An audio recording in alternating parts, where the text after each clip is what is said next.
来，乡亲啊，继续来看新北市有一个姓简的女子，甲大家赶甲红婿来冤家。昨日早起，竟然是带着2个9岁甲10岁查囝到新店碧潭来行地路，结果2个查囝渡水死亡了后，伊是家己收倒来岸顶。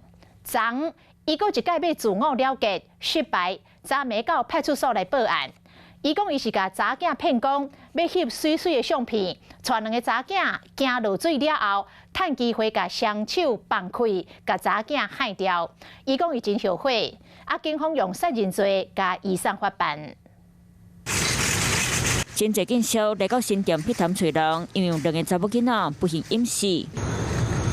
查某囡仔尸体伫咧碧潭洪吹着，马上到殡仪馆。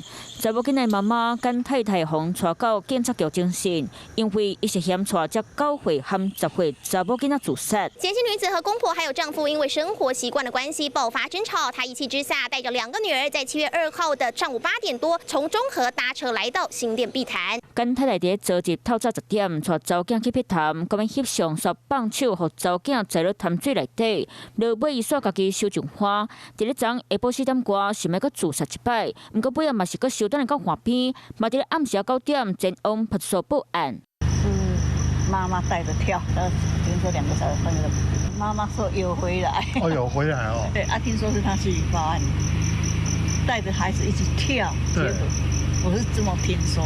跟太太红婿接到通知，赶到警察局，听到这个消息是艰苦到要死，因为甲处理的人冤家，说互心肝宝贝无辜过身。跟太太嘛叫警察以杀人罪嫌移送侦办。Hello， 我是郑雅芳。想要抢先掌握最及时的新闻资讯吗？赶快订阅、按赞、开启小铃铛，锁定华视新闻 YouTube 频道。